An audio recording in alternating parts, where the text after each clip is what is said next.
Nama lengkapnya Tuan Tasalam Karigoa Syekh Yusuf Abul Mahasin Al-Yaj Al-Kalwati Al-Makassari Al-Banteni, tapi ia lebih populer dengan sebutan Syekh Yusuf Makassar.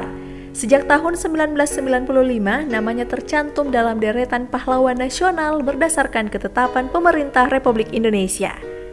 Kendati putra Nusantara, namanya justru berkibar di Afrika Selatan. Ia dianggap sebagai sesepuh penyebaran Islam di salah belahan selatan benua Afrika.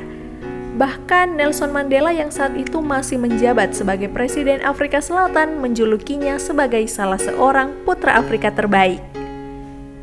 Syekh Yusuf lahir di rumpun keluarga bangsawan Galarang Moncongloe pada 3 Juli 1626. Ia lahir dari rahim Siti Aminah dengan nama Muhammad Yusuf.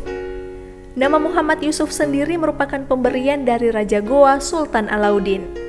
Pemberian nama itu sekaligus mentasbihkan Yusuf kecil menjadi anak angkat raja.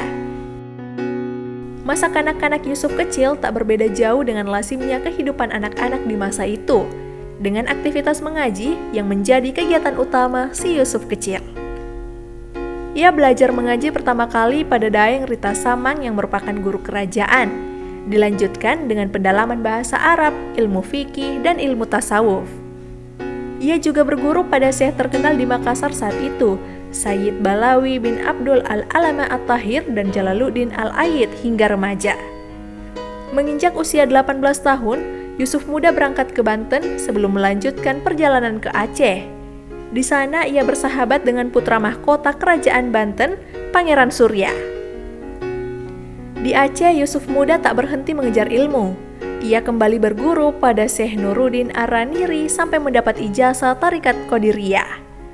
Dari Aceh ia berangkat ke Yaman dan kembali berguru pada Syekh Abdul Muhammad bin Abdul Al-Baqi dan hingga akhirnya mendapat ijazah Tarekat Naksabandiyah.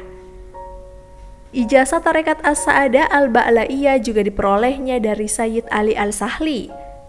Bukan hanya di Yaman, Yusuf menghabiskan masa mudanya dengan melanglang ke seantero Jazirah Arab untuk belajar agama.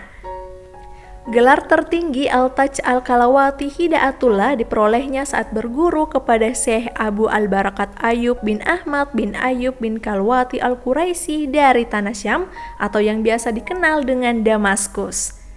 Berawal dari sinilah Muhammad Yusuf mulai memiliki mimpi membantu penyebaran Islam dan Afrika Selatan menjadi salah satu destinasi Syekh Yusuf dalam mewujudkan mimpinya.